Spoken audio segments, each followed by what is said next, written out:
नमस्कार। आज हम डिस्कस करेंगे क्लास 12th की NCERT book geography people and economy के चैप्टर 2 की, और इस चैप्टर का नाम है ह्यूमन सेटलमेंट या मानवाधिवास। तो एक इसी तरह का चैप्टर हमने वर्ल्ड ज्योग्राफी के फंडामेंटल्स ऑफ ह्यूमन ज्योग्राफी में चैप्टर पढ़ा था मानवाधिवास के बारे में, और उसमें मानवाधिवास के बेसिक्स को काफ़ी डिस्कस किया था। तो उसी का एक तरीके से ये इंडिया के रिफरेंस में कंटिन्यूएशन है। तो इस चैप्टर में जो सब टॉपिक्स हैं वो हैं रूरल सेटलमेंट और उनके प्रकार। तो बेसिकली सेटलमेंट को दो तरीके से बांटा गया था, रूरल या ग्रामीण अधिवास और दूसरा अर्बन या नगरीय अधिवास। दूसरा टॉपिक है अर्बन सेटलमेंट और उनके प्रकार। फिर अर्बनाइजेशन की क्या प्रोसेस रही है पिछले एक दशक में इंडिया में, इसको हम लोग डिस्कस करेंगे। और टाउन्स के ही क्लासिफिकेशन हम समझेंगे भारत के संदर्भ में, फंक्शनल क्लासिफिकेशन। ह्यूमन सेटलमेंट को हमने डिफाइन किया था कि क्लस्टर ऑफ ड्वेलिंग्स या घरों के संकुल या घरों के समूह है किसी भी स्थान पे जहाँ पे मनुष्य निवास करता है। तो मानव अधिवास क्या है? बेसिकली ये कुछ घरों के समूह हैं जहाँ मनुष्य निवास करता है, और ये अधिवास छोटे से बड़े कई प्रकार के होते हैं। और इनका जो सबसे छोटा फार्म है इसको हैमलेट कहते हैं, या एक छोटे से घरों के समूह से। और जो सबसे बड़ा फार्म है मेट्रोपॉलिटन सिटीज तक। इनको जब प्राथमिक रूप से विभाजित किया जाता है तो पहला विभाजन है ग्रामीण और नगरीय अधिवास। तो ग्रामीण और नगरीय अधिवास का आधार क्या है? पूरे वर्ल्ड में ये डिफरेंट डिफरेंट क्राइटेरिया लिए जाते हैं, ये सारा हमने डिस्कस किया था उस चैप्टर में। तो यहाँ पे हम समझेंगे कि बेसिक डिफरेंस क्या होता है ग्रामीण और नगरीय अधिवासों में। तो जो पहला डिफरेंस होता है कि जो भी रूरल सेटलमेंट है या ग्रामीण अधिवास है, ये उन फंक्शंस या प्रकारों पे आधारित होते हैं जो कि प्राथमिक क्रियाकलापों पे केंद्रित होते हैं, और इन्हीं प्राथमिक क्रियाकलापों के आधार पर इस पूरी ग्रामीण अर्थव्यवस्था चलती रहती है। लेकिन जो अर्बन सेटलमेंट है, जो नगरीय अधिवास है, नगरीय अधिवासों में जो प्राथमिक के अलावा क्रियाकलाप है, जैसे द्वितीयक है, तृतीयक है, चतुर्थक है या पंचक क्रियाकलाप है, नगरीय अधिवास उन क्रियाकलापों पर निर्भर होते हैं। तो ये गांव से जुड़े होते हैं, लेकिन गांव के जो प्राथमिक उत्पाद हैं वो अपने में कंज्यूम कर लेते हैं, और इसी तरह से ग्रामीण क्षेत्रों को बहुत सारी सर्विसेज और अंतिम उत्पाद की वस्तुएं प्रोवाइड कराते हैं। तो ये बेसिक पहला डिफरेंस है। अब दूसरा डिफरेंस है इसमें कि जो ग्रामीण क्षेत्र हैं वो शहरी क्षेत्रों को भोजन, श्रम और कच्चे पदार्थ अवेलेबल कराते हैं, लेकिन जो सिटीज होती हैं, जो नगरीय क्षेत्र होते हैं, वो नोड होते हैं। नोड का मतलब कि शीर्ष, ये केंद्र होते हैं, ये केंद्र होते हैं किसी चीज के आर्थिक ग्रोथ के, और ये अपने आसपास के क्षेत्रों को, जिनको हम लोग हिंटरलैंड कहते हैं, तो इस हिंटरलैंड को अपनी सेवाएं या विशिष्ट उत्पाद प्रोवाइड कराते हैं, और बदले में उनसे खाद्य पदार्थ और कच्चे पदार्थ प्राप्त करते हैं। तो कोई भी शहर होता है उसका एक प्रभाव क्षेत्र होता है, और इसी प्रभाव क्षेत्र को हम लोग हिंटरलैंड कहते हैं। तो इस प्रभाव क्षेत्र से कोई शहर काफी क्लोजली जुड़ा हुआ होता है। अब जो तीसरा अंतर है, तीसरा अंतर होता है वहाँ के लोगों की कार्यशैली से। जो ग्रामीण क्षेत्र है वहाँ के लोग बहुत ही कम गतिशील होते हैं, और इसी गतिशीलता के कारण इनके जो सामाजिक संबंध हैं वो बहुत ही ज़्यादा घनिष्ठ प्रकार के पाए जाते हैं, जबकि नगरों में गतिशीलता बहुत अधिक होती है। और जो वे ऑफ लाइफ है, जो नगरीय जीवन ढंग है, वो काफ़ी ज़्यादा कॉम्प्लेक्स है। और कॉम्प्लेक्स इसलिए है कि नगरीय क्षेत्र में रहने वाले लोग बहुत सारे प्रकारों को परफॉर्म करते हैं, और इसी कारण से ये फास्ट भी है। तो जब आदमी स्वयं में बहुत ज़्यादा व्यस्त है तो उसका सामाजिक संबंध बहुत ही फॉर्मल होता है, ग्रामीण क्षेत्रों की तरह बहुत ज़्यादा प्रगाढ़ नहीं होता। तो ये तीन मुख्य अंतर हैं ग्रामीण अधिवासों में और नगरीय अधिवासों में। अब हम बात करेंगे टाइप्स ऑफ रूरल सेटलमेंट, ग्रामीण अधिवासों के प्रकार के बारे में। तो ग्रामीण अधिवासों का प्रकार बेसिकली दो बातों पर निर्भर करता है। इसमें पहला है extent of the built up area, यानी जो बसा हुआ क्षेत्र है, जो बना हुआ क्षेत्र है, वो कितना विस्तृत है और किस तरह से विस्तृत है। और दूसरा जो है वो है हमारा इंटर हाउस डिस्टेंसेज, यानी दो घरों के बीच की दूरी क्या है। तो इन दो आधारों पे ग्रामीण अधिवासों को विभाजित किया जाता है, और बहुत सारे फैक्टर्स हैं जो इन दो आधारों को भी निर्धारित करते हैं। इसमें जो फैक्टर या कारक हैं उनको तीन भागों में मोटे तौर पे हम लोग रख सकते हैं। तो पहला है फिजिकल फीचर या भौतिक आधार, भौतिक विशेषता। दूसरा है कल्चरल और एथनिक फैक्टर, जो सांस्कृतिक और नृजातीय कारक हैं। और तीसरा है सिक्योरिटी फैक्टर।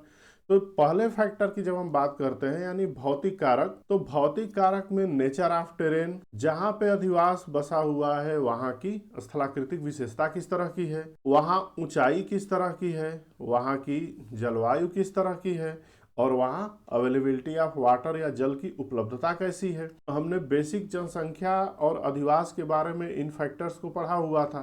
तो जहाँ पे ये दशाएं अनुकूल होंगी वहाँ पे अधिवास काफ़ी सघन बनेंगे और बड़े बनेंगे। जहाँ पे ये दशाएं प्रतिकूल होती हैं वहाँ के अधिवास छोटे छोटे या बहुत ही ज़्यादा एकाकी प्रकार के होते हैं। अब जो कल्चरल और एथनिक फैक्टर है, तो भारत में ग्रामीण अधिवासों में इसकी काफ़ी महत्वपूर्ण भूमिका होती है। इसमें हम सामाजिक संरचना को देखते हैं, देन जाति व्यवस्था को देखते हैं, फिर धर्म को देखते हैं। तो हमारे यहाँ गांव के बसाव का एक बहुत बड़ा आधार वहाँ की सामाजिक संरचना, जाति और धर्म है। और उसी आधार पे गांव में मोहल्ले या पूर्वे बसे रहते हैं। तीसरा जो सिक्योरिटी फीचर है यानी सुरक्षा कारक में, तो डिफेंस किसके किसके अगेंस्ट, थेफ्ट है, राबरी है। जो नेचुरल रीजन है जहाँ बाढ़ वगैरह आती हैं वहाँ बाढ़ से सुरक्षा के लिए ऊंचाई वाले स्थानों पे काफ़ी सघन बस्तियाँ पाई जाती हैं। तो ये तीन फैक्टर हैं जो भारत में ग्रामीण बस्तियों की संरचना और उनके प्रतिरूप का निर्धारण करते हैं। अब हम समझते हैं कि भारत में ग्रामीण अधिवासों को कितने तरह से हम लोग विभाजित करते हैं। तो जो पहला सेटलमेंट है वो हमारा क्लस्टर एग्लोमरेटेड या न्यूक्लिएटेड सेटलमेंट। तो ये बहुत ही बड़े संहत प्रकार की बस्तियां होती हैं जहाँ पे घर बहुत ज़्यादा क्लोज एक दूसरे के बने रहते हैं। और ये बेसिकली कई आकार के हो सकते हैं, जैसे कि आयताकार हो, रेडियल, वृत्ताकार या रैखिक प्रकार के हो सकते हैं। तो इनकी विशेषता होती है कि घर बहुत क्लोज क्लोज बने होते हैं और इसमें गलियां जनरली पतली होती हैं। और ये सेटलमेंट बहुत ही ज़्यादा ये पाए जाते हैं जलोढ़ मैदान में और भारत के उत्तरी पूर्व राज्य में। तो जो गंगा मैदान है, गंगा मैदान में सेटलमेंट काफ़ी घने रूप में पाए जाते हैं। कारण क्या है कि वो उपजाऊ जमीन का अधिकतम यूज करना चाहते हैं। कुछ उदाहरण ऐसे भी हैं कि जहां बस्तियों के एकत्रित या संहत होने का कारण सुरक्षा है। और इस तरह से देखते हैं हम लोग बुंदेलखंड रीजन में और सेंट्रल इंडिया में और नागालैंड में नॉर्थ ईस्ट का। इसको हम लोग इस डायग्राम पे समझ सकते हैं। ये संहत बस्तियों का उदाहरण है नॉर्थ ईस्ट रीजन में। ये पर्वतीय क्षेत्र है और जहाँ पे थोड़ा सा स्लोप मिला हुआ है यहाँ पे बस्तियाँ काफ़ी घने रूप से पाई गई हैं। तो ये बेसिकली ये ग्रामीण बस्तियां हैं। और दूसरा जो इमेज है ये गूगल इमेज है मध्य गंगा मैदान के दो गांवों का। बेसिकली एक इसमें गांव है यहाँ पे गहमर और दूसरा गांव है यहाँ पे रेवतीपुर। तो ये दोनों ही गांव गंगा के किनारे हैं। ये गहमर तो एग्जैक्ट यहाँ पे मियांडर के शीर्ष पे, और दूसरा ये मियांडर शिफ्ट कर रहा है, यहाँ से गंगा नदी इस तरफ शिफ्ट हो रही है। तो ये भी गांव कभी गंगा के तट पे रहा। ये दोनों ही गांव एशिया के सबसे बड़े दो गांवों के रूप में कंसीडर किए जाते हैं। 2011 के सेंसस के अनुसार इन दोनों ही गांवों की आबादी 25,000 से अधिक है। अगर आपको याद हो तो भारत सरकार ने टाउनशिप के लिए 5,000 से अधिक जनसंख्या को क्राइटेरिया माना था, लेकिन ये दोनों ही गांव 25,000 की आबादी और वो भी 2011 के सेंसस में।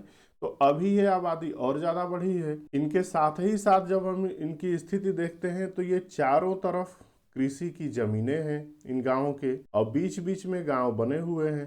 तो ये कृषि की जमीनें इनका मैक्सिमम यूटिलाइज करने के लिए ऐसे क्षेत्र काफ़ी ज़्यादा संहत रूप से बसे हुए हैं। तो ये मध्य गंगा मैदान के दो गांवों के उदाहरण हैं। अब दूसरा प्रकार सेमी क्लस्टर्ड या फ्रेगमेंटेड सेटलमेंट, इनको कहते हैं हम अर्धगुच्छित बस्तियां।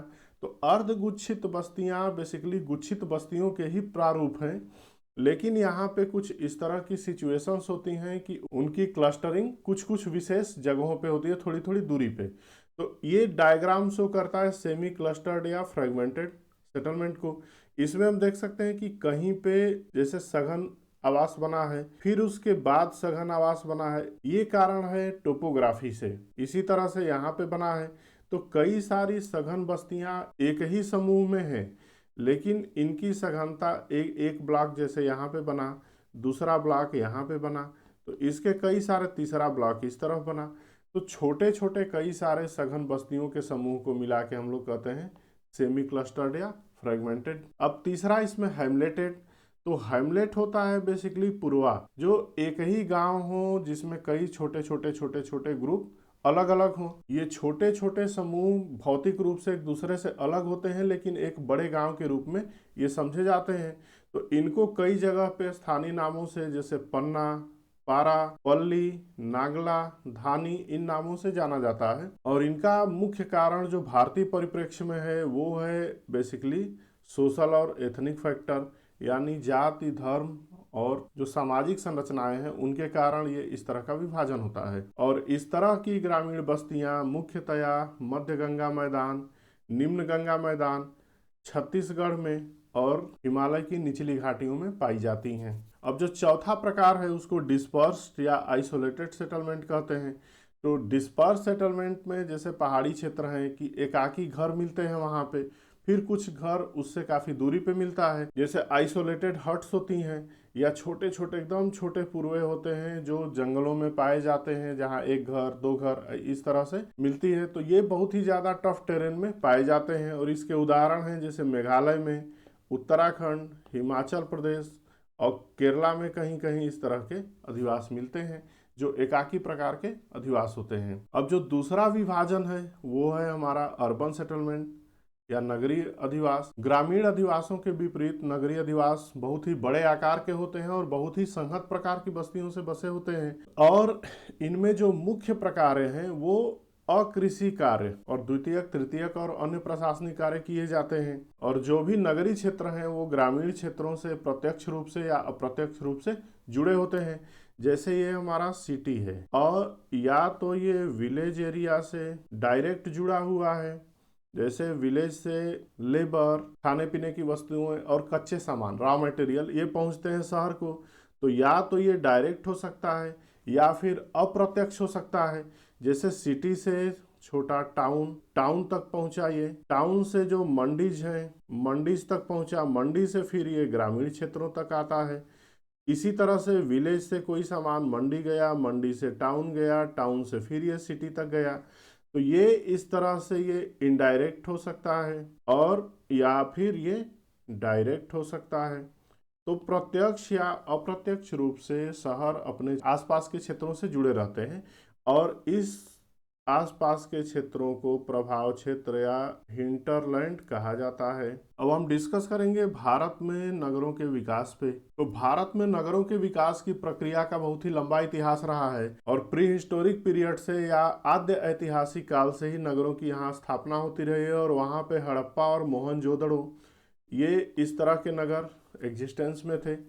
तो जो इंडस वैली सिविलाइजेशन है बेसिकली इसको कहते हैं प्रोटो हिस्टोरिक सिविलाइजेशन, लेकिन कुछ तत्व तो इसमें प्री हिस्टोरिक या प्रागैतिहासिक काल के पाए जाते हैं। सिंधु घाटी सभ्यता के बाद नगरों का विकास क्रम जारी रहा और इस पूरे पीरियड को जब देखते हैं तो नगरों को तीन भाग में हम लोग रख सकते हैं। एक होते हैं हमारे प्राचीन शहर जो एंशियंट टाउन है। तो भारत में बहुत सारे ऐसे नगर हैं जिनका ऐतिहासिक विकास क्रम 2000 साल से पुराना रहा है और इसमें जो मुख्य नगर हैं वो या तो धार्मिक हैं या सांस्कृतिक केंद्र हैं। और इनके उदाहरण हम देख सकते हैं वाराणसी, प्रयागराज, पाटलिपुत्रा या पटना या मदुरई। तो ये सारे धार्मिक आधार पे विकसित हुए शहर हैं। अब दूसरे इसमें जो मेडिवल टाउन्स या मध्यकालीन नगर, तो मध्यकालीन नगर मुख्यतया मध्यकाल में विकसित हुए और बहुत सारे 100 या 100 से ज़्यादा नगर हैं जो राजे और रजवाड़ों की राजधानी के रूप में विकसित हुए और इनमें से कुछ ऐसे भी हैं जो प्राचीन नगरों के खंडहरों पे विकसित हुए। तो प्राचीन नगर विध्वंस हुए, फिर उन पे दूसरे नगरों की स्थापना हुई। तो इनमें जो मुख्य मुख्य नगर हम देख सकते हैं मध्यकालीन नगरों की सूची में दिल्ली है, हैदराबाद है, जयपुर है, लखनऊ है, आगरा है, नागपुर है। ये सारे राजधानियों के रूप में विकसित हुए और राजधानियों के अलावा भी इन सबों का एक रणनीतिक महत्व था। अब बात करते हैं मॉडर्न टाउन की या आधुनिक नगरों की। तो आधुनिक नगरों का विकास मुख्यतया यूरोपियंस के भारत में आने से हुआ और इसमें जो ब्रिटिश या जो और यूरोपियंस थे जैसे फ्रांस आए, डच आए, पुर्तगीज आए, तो इन लोगों ने बहुत सारे नगरों की स्थापना किया और पहले इन लोगों ने ट्रेडिंग पोर्ट बनाए, क्योंकि ये कंपनियां पहले व्यापार करने आई। व्यापार करने की ही प्रक्रियाओं में इन्होंने सूरत, दमन, गोवा, पांडिचेरी जैसे नगरों का विकास किया। तो बेसिकली ये सारे नगर कोस्टल एरियाज में हैं, और कोस्टल एरियाज में होने का कारण है कि ये जो भी यूरोपीय शक्तियां थीं उन्होंने सागरीय शक्ति के रूप में अपने को डेवलप किया था, और उनकी नौसेनाएं काफ़ी ज़्यादा विकसित अवस्था में थीं। तो कोस्ट इनको काफ़ी ज़्यादा आसान था, जहाँ से व्यापार भी कर सकते थे और जहाँ से सामानों को लेके यूरोप जा सकते थे। फिर बाद में अंग्रेजों ने भारत में ज़्यादा अपने को विस्तारित किया, और विस्तार करने के साथ 3 प्रेसिडेंसीज बनी, जिनमें उस समय बॉम्बे जो आज मुंबई है, मद्रास जो आज चेन्नई है, और तीसरा कलकत्ता जो आज कोलकाता है। इन 3 जगह प्रेसिडेंसीज बनाई और फिर उनको ब्रिटिश स्टाइल में डेवलप किया। धीरे धीरे ये अपना साम्राज्य बढ़ाते गए, और सुरक्षा की दृष्टि से या जो प्रिंसली स्टेट्स थे, जो राजे रजवाड़े थे, उन सबों की राजधानियों को इन्होंने डेवलप किया। तो बहुत सारे नगर औपनिवेशिक काल में विकसित हुए। इनके साथ ही साथ चूंकि अंग्रेज ठंडी जलवायु से आए थे, तो इन्होंने अपने रहने के लिए समर रिजॉर्ट की तरह से बहुत सारे शहरों का विकास किया, जैसे दार्जिलिंग है, शिमला है, इस तरह के शहर। और इनमें नए नए एडमिनिस्ट्रेटिव और मिलिट्री एरिया भी डेवलप किए, क्योंकि जगह जगह सेनाएं रखी जाती थी। बहुत सारे प्रिंसली स्टेट में एक सहायक संधि कहते थे, तो सहायक संधि के थ्रू ब्रिटिश सेनाएं देशी राज्यों में या और रजवाड़ों में निवास करती थी। तो उनके लिए इस तरह के नए डेवलपमेंट किए गए। औपनिवेशिक काल में ही कुछ शहर जो इंडस्ट्री के रूप में डेवलप हुए, जैसे इसका उदाहरण हम लोग जमशेदपुर के रूप में ले सकते हैं। स्वतंत्रता के बाद स्पेशली बहुत सारा डेवलपमेंट हुआ। इसमें कुछ शहर प्रशासनिक हेडक्वार्टर के रूप में डेवलप हुए, जैसे चंडीगढ़ है, भुवनेश्वर है, गांधीनगर है, दिसपुर है, ये सारे कैपिटल्स हैं। इसी तरह इंडस्ट्रियल सेंटर्स बने आज़ादी के बाद से ही। दुर्गापुर, भिलाई, सिंदरी, बरौनी, ये सारे कारखाने हैं। ये दुर्गापुर और भिलाई आयरन स्टील का कारखाना है, नेहरू जी के टाइम पे इस्टेब्लिश किया गया। सिंदरी उर्वरक का कारखाना है, और बरौनी तेल शोधन कारखाना है बिहार में। इसी प्रकार से ओल्ड टाउन जो पुराने शहर थे, बड़े बड़े मेट्रोपॉलिटन एरिया के किनारे सैटेलाइट टाउन की तरह से डेवलप हो गए। सैटेलाइट टाउन हमने डिस्कस किया था कैनबरा वाले केस में, कि एक मुख्य शहर होता है और मुख्य शहर से जुड़े हुए कई छोटे छोटे सब अर्बन क्षेत्र हो जाते हैं। तो जैसे एक बड़ा क्षेत्र है और बड़े क्षेत्र के किनारे किनारे आसपास छोटे छोटे क्षेत्र डेवलप कर जाते हैं, और ये क्षेत्र लगभग इंडिपेंडेंट होते हैं बड़े शहरों से, लेकिन इनकी कनेक्टिविटी बहुत बेहतरीन होती है। तो ऑस्ट्रेलिया की राजधानी को जब हमने पढ़ा था तो उसमें सैटेलाइट टाउन्स का कॉन्सेप्ट पढ़ा था। तो ऐसे सैटेलाइट टाउन्स इंडिया के रिफरेंस में, जैसे दिल्ली मेन शहर है, और दिल्ली के आसपास बहुत सारे जो प्राचीन शहर थे, जैसे गाजियाबाद, रोहतक, गुड़गांव, ये सारे डेवलप हुए, और अब ये जुड़ते जुड़ते एक सनगर के रूप में विकसित हो गए हैं। तो ये भारत में नगरों का विकास का क्रम रहा। अब हम बात करते हैं अर्बनाइजेशन इन इंडिया या भारत में नगरीकरण पे। तो नगरीकरण बेसिकली जनसंख्या में नगरीय क्षेत्रों में रहने वाले लोगों का प्रतिशत माप है, और यह माप दिन पर दिन बढ़ता चला जा रहा है। तो इस टेबल को जब हम ध्यान से देखते हैं तो ये टेबल 1901 से लेकर 2011 तक एक मोटे मोटी एक शताब्दी तक जनसंख्या के प्रतिशत को प्रदर्शित कर रहा है।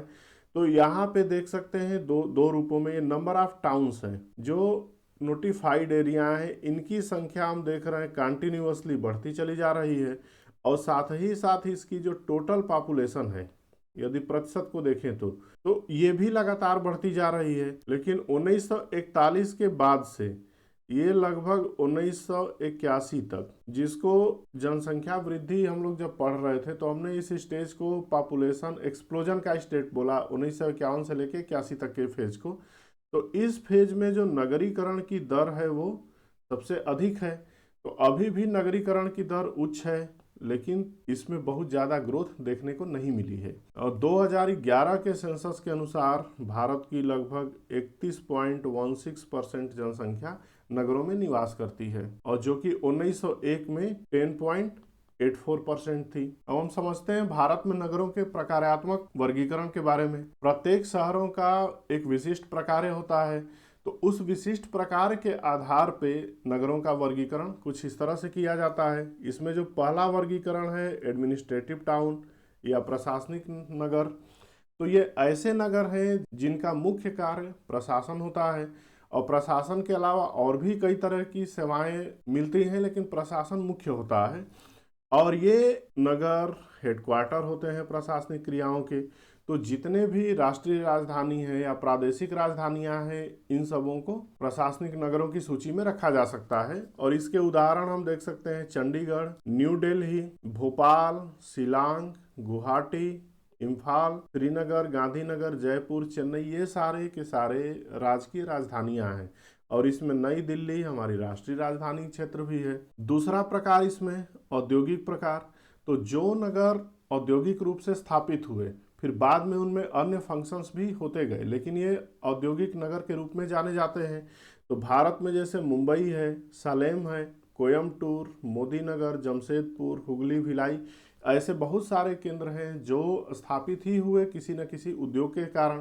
तो ऐसे नगरों को औद्योगिक नगर कहते हैं। तीसरा प्रकार इसमें ट्रांसपोर्ट सिटी या परिवहन नगर। तो ऐसे नगर उन क्षेत्रों में विकसित हैं जहाँ पे पोर्ट की सुविधा हो या रेलवे और सड़क के जंक्शन मार्ग हो। तो इनमें हम देख सकते हैं कांडला, ये पोर्ट है, कोच्चि, ये भी भारत का पोर्ट है, कोझिकोड, विशाखापट्टनम, ये सारे के सारे पोर्ट सिटीज हैं। और पोर्ट के साथ ही साथ ये रेलवे और सड़क मार्गों द्वारा भी जुड़े हुए हैं। तो यहाँ पे सामान का एक्सचेंज होता है, फिर इसको एक्सपोर्ट और इंपोर्ट किया जाता है। और इसी तरह से जो हब हैं लैंड ट्रांसपोर्ट के, तो उनमें जैसे आगरा, धुलिया, मुगल सराय, इटारसी, कटनी, ये सारे रेलवे के जंक्शंस हैं। ये सड़क मार्ग से भी दूसरे क्षेत्रों को बहुत अच्छे तरीके से जोड़ते हैं। चौथा इसमें कमर्शियल टाउन, जिनका मुख्य फंक्शन कॉमर्स या व्यापार रहा है। अब इसमें कोलकाता, सहारनपुर, सतना, ये कुछ एग्जाम्पल हैं जो विशिष्ट वस्तुओं के व्यापार के लिए जाने जाते हैं। खनन के नगर, तो खनन के नगर वहाँ पे विकसित हैं जहाँ पे खनिज पदार्थों की बहुलता पाई जाती है। और इसमें हम देख सकते हैं रानीगंज, झरिया, डिगबोई, अंकलेश्वर, सिंगरौली, ये सारे केंद्र हैं। तो रानीगंज और झरिया ये बेसिकली कोल माइंस हैं। तो कोयले की उपस्थिति के कारण यहाँ पे टाउनशिप डेवलप हुआ। डिगबोई और अंकलेश्वर ये कच्चे तेल के क्षेत्र हैं। सिंगरौली ये भी कोल एरिया है। तो जहाँ पे खनिज पदार्थों की उपलब्धता है वहाँ पे खनन के नगर विकसित हुए हैं। इसी तरह छठवां कैटेगरी गैरिसन या कैंटोनमेंट टाउन, छावनी नगर इनको कह सकते हैं हम। तो इसमें बहुत सारे हैं, जैसे अंबाला है, जालंधर है, महू है, बबीना, उधमपुर, ये सारे डिफेंस के कैंप हैं, मिलिट्री के एरियाज हैं। फिर इसके बाद टाउनशिप की अलग कैटेगरीज, एजुकेशनल टाउन, जिन शहरों का मुख्य फंक्शन एजुकेशन, बड़ी बड़ी यूनिवर्सिटीज, आईआईटीज या एजुकेशनल इंस्टीट्यूट यहाँ पे स्थित हैं। तो इनके उदाहरण जैसे रुड़की है, वाराणसी है, अलीगढ़ है, पिलानी है, इलाहाबाद है। तो ये यूनिवर्सिटीज या शिक्षा के केंद्र के रूप में ये विकसित है। रिलीजियस और कल्चरल टाउन, जो धार्मिक और सांस्कृतिक नगर हैं, तो ये नगर बहुत ही प्राचीन भी रहे हैं और उन्हीं से उनकी पहचान भी है।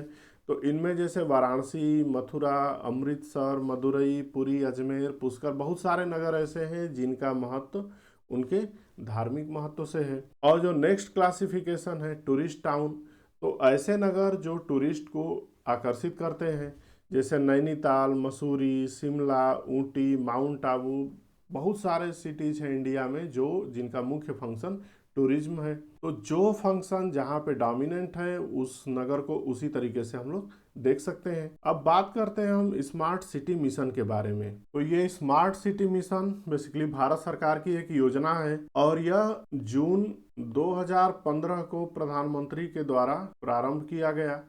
और इस योजना का जो उद्देश्य है, शहरों की संरचना को इस तरह से परिवर्तित करना है कि लोगों की सामाजिक संस्थागत जरूरतें पूरी हो सके और उनकी क्वालिटी ऑफ लाइफ बेहतर हो सके। तो ये एक नगरीय लोगों की क्वालिटी ऑफ लाइफ को इम्प्रूव करने का एक समन्वित योजना है।